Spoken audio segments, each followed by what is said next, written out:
Hey guys, Mike, your host of Craft Beer Storm. It is Friday, so we're going to do craft brew news today. The drama of the week for you. Who's going bankrupt, who's changing plans, who's suing who's creating great beer, all kinds of stuff. And all this news is brought to you courtesy of Brewbound at brewbound.com. Great place for news and a lot of other things. All about beer. First story, Pabst of Pabst Blue Ribbon launches a craft beer brand, Captain Pabst, with a flagship IPA. And the Pabst Brewing Company is launching a line of craft beers as the craft segment has matured and sales of craft offerings have slowed to low single-digit growth. The Los Angeles-headquartered maker of Pabst Blue Ribbon announced today the launch of Captain Pabst, a standalone craft beer brand outside of the PBR family, and the launch of its flagship offering, Seabird IPA, in Wisconsin and Illinois. So there you go. Captain Pabst's line of beers pays homage to the company's namesake, Frederick Pabst, who was a ship captain on Lake Michigan before marrying into the family that owned Milwaukee-based Pabst Brewing Company, which is renamed Pabst by 1889. And the Seabird IPA, which is brewed with Magnum, Citra, and Cascade and Mosaic hops, those are really nice hops, is named for the last ship, Pabst Captain. The beer checks in at 4.5% alcohol by volume and has 45 IBUs, which is International Bitterness Unit. It's not too bitter. It's underneath, so they must have thrown a lot of these hops at the end, which is great. Probably makes it aromatic.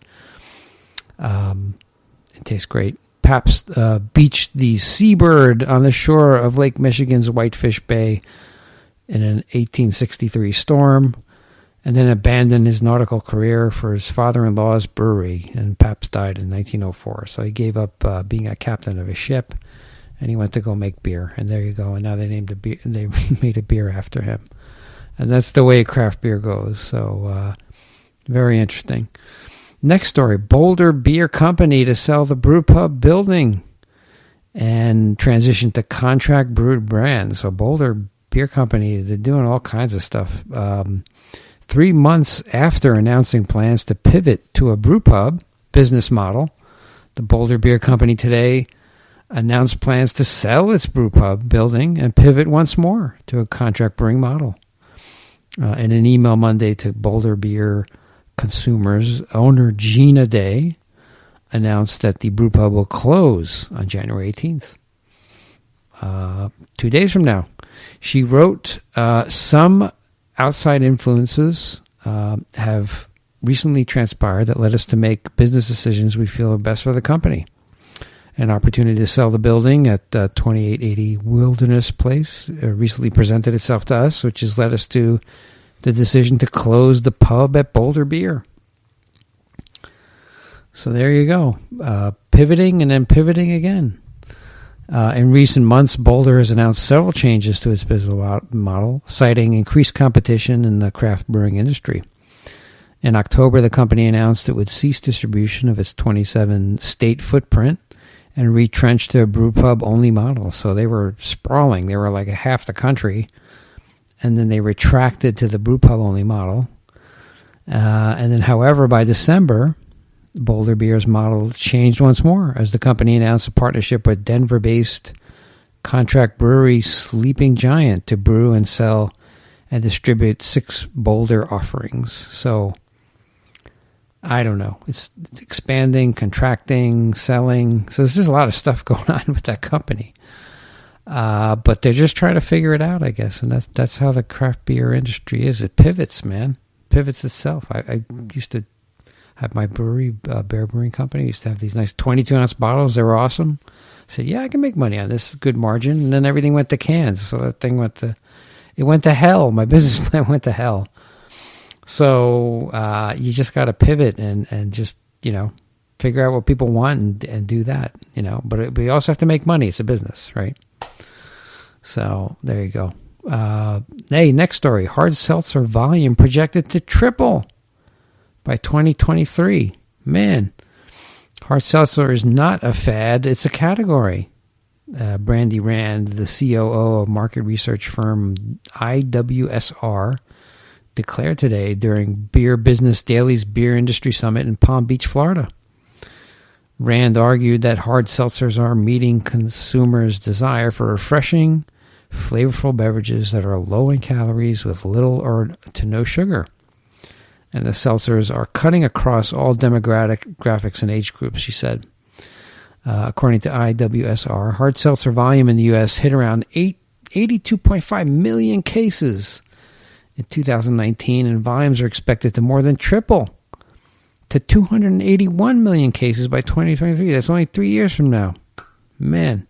Rand shared that more than half of the U.S. alcohol consumers drink hard seltzer at least once a week, with an average of 2.83 cans per occasion. 2.83, not 3.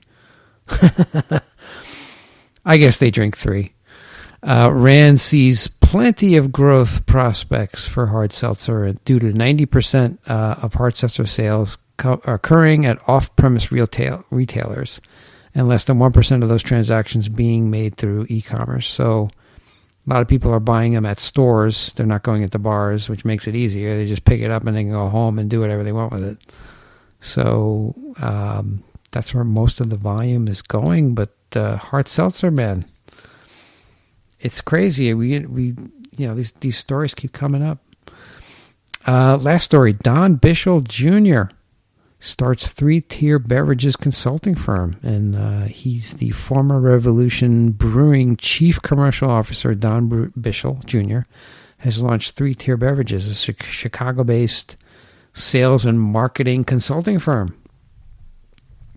And according to Bishel, the need he's found in the market among craft breweries is for someone with fresh eyes to examine the business and slow everything down.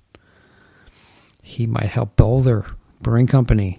Like they could use him, to see where are we going with this.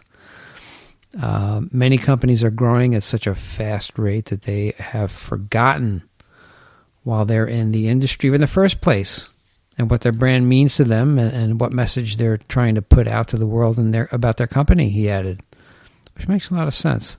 Bishel services are tailored to his individual client-specific needs, including developing sales and marketing personnel, building wholesaler relationships, devising marketing and go-to-market strategies, examining pricing, evaluating brand portfolios, creating seasonal programs, identifying mission statements, and a company's overall ethos. All that is crazy important for any company, and breweries as well.